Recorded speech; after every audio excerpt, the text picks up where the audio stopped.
Well, let me get on with the business at hand. I was supposed to do this video right after I came back from New York. That would have been at the beginning of the year in January. But I lost some of the footage because other important things came up and I had to take care of other business. But what it is, I wanted to just hone in on the revelations that I found, the self-revelations as a runner I found on my last trip to New York, to Albany, New York. We left here in California on December 26th, and this time I was going to fly by plane. It wasn't going to be a road trip anymore. It was a plane trip. It was a short trip, so we left here on December 26th and came back on December 29th. So I actually spent three nights out in, 3 nights out in New York. Yeah, this is it. This is the place. At the track here at UCR, University of California, Riverside. And I used to run on this track a lot in the 1900s, well, not 1900s, 1990s, like 1995, 93, probably from 1992 to 1996. About 4 years I used to come here regularly. That time it was open to the public, at least I thought it was, and I did some running here, but I'm not sure why I was lucky to be able to get out here today, but it's usually really locked up tight. But I'm happy that I could just stop and touch the track. Another claim to fame that I have at UCR is that they used to have a 10-mile race. And one year, after I had been with Bruce Robinson, my coach, for a few months, I decided to jump into the race. And I was the race leader for about 1.5 miles. I took off when the starting gun went off, and I was determined to win the race, but I faded. But at least I was a hero for a few minutes, maybe 6 minutes or so.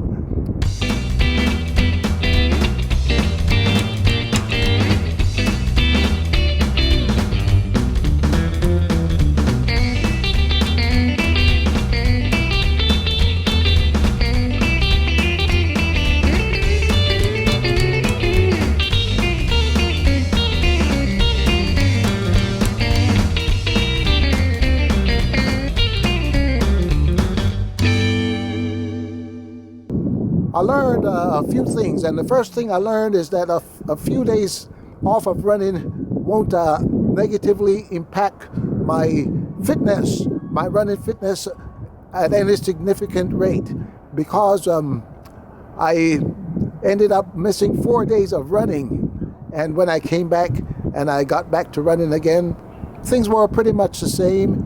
Heart rate, the ability, aerobic fitness, and the ability to pace and go through the workouts wasn't impacted remotely. So I don't need to be afraid of missing a few days or a day or two from the training program.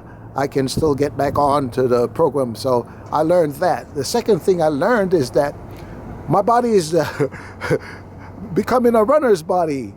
The body has changed over the years. I'm not regular Gilbert anymore. I'm not regular Joe anymore.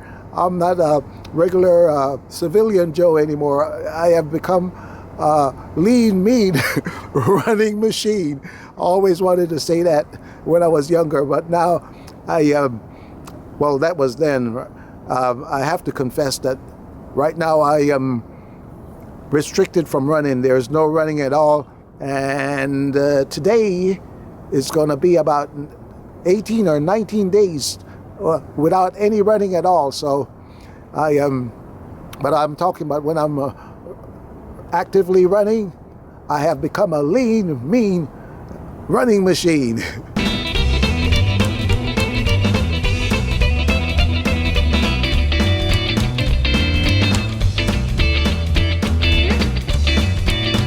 Number 3, I think I have become realized that I'm not that guy anymore. I used to be that running guy, that fanatic guy, that obsessed guy who would not miss a workout, who would not miss a day, who would run under any circumstance and any condition. I still have a little of that in me, but now I'm willing to take time off for injury and for healing. I don't run through the pain like I used to have that mentality, that old-fashioned mentality, no pain, no gain. And we just a group of men that came around that time, women too, we just felt that the pain was the evidence that we were making progress. But now I know that pain is debilitating. And right now, as I said, this knee pain that I am experiencing, if I keep running with that pain, I'll probably damage myself permanently. And that I don't want to do. I'm looking at the long term. I noticed that we are all the way in March, and so I am about close to 200 miles behind my goal. My goal, my yearly goal this year is 3,640 miles. And because I can't run, I'm losing mileage. But I'm not worried about that. If I cannot run another mile this year, I'll just be satisfied to know that I'm doing the right thing, making the necessary changes and making the necessary efforts to heal properly.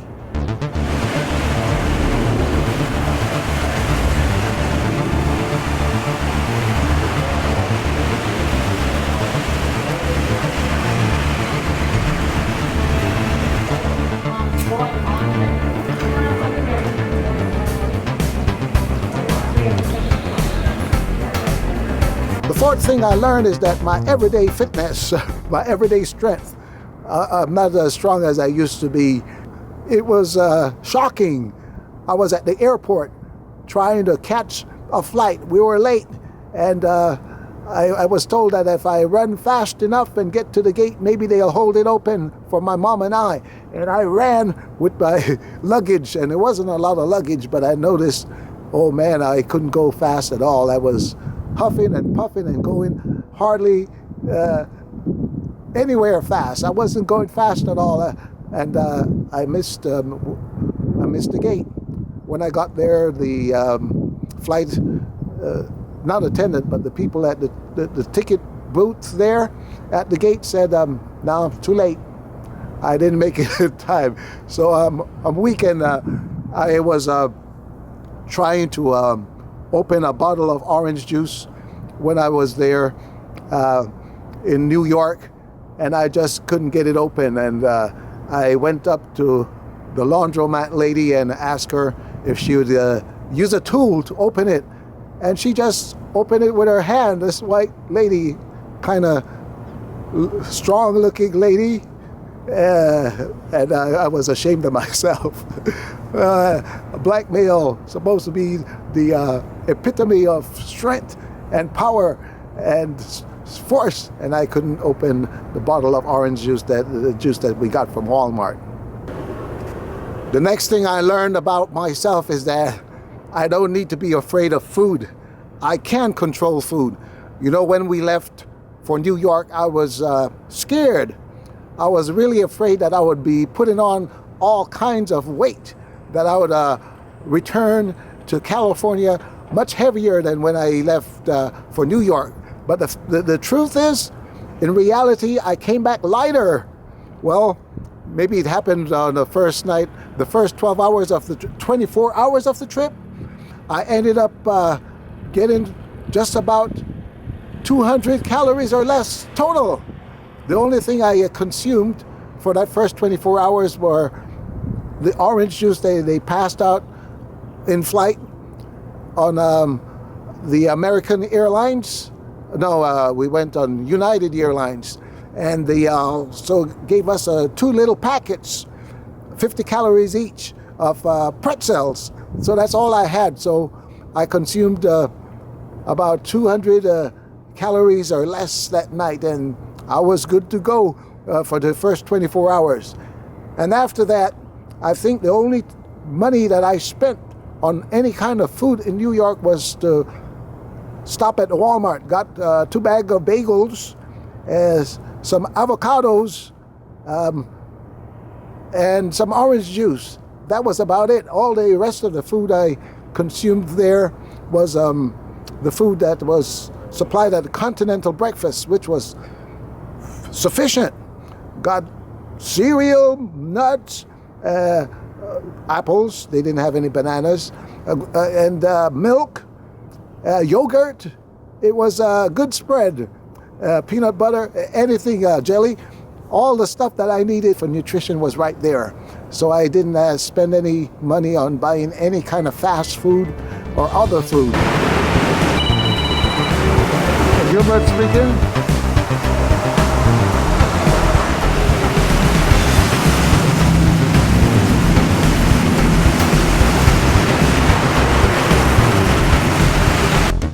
I can run just about anywhere, any condition, and just about with any kind of equipment, except for the shoes. The shoes have to be running shoes, but I ended up running, the only night I ran out there, ended up running in street clothes and a coat and sub freezing degrees temperatures, and I didn't have my gloves because I forgot to take it with me, so I ran with my hand inside the pocket of my jacket, of the coat that I was wearing.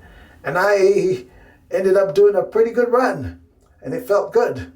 Ran in the snow. At least snow flurries was coming down. The last thing I learned is that I need to make time, quality time for my friends and relatives. And it's just like we invest all this time when we do our workouts with our running for, quality time. I need to do that with my interpersonal relationships. It's important. Tell me right now, are you dreaming? Are you low-key feeling? Are you talking to my feelings? Or are you looking just to get a little play? Touching just to try to get away, lying just to get the overlay. Are you really trying to do it right now? Oh, I'm around now for now. I don't know when it'll change, yeah.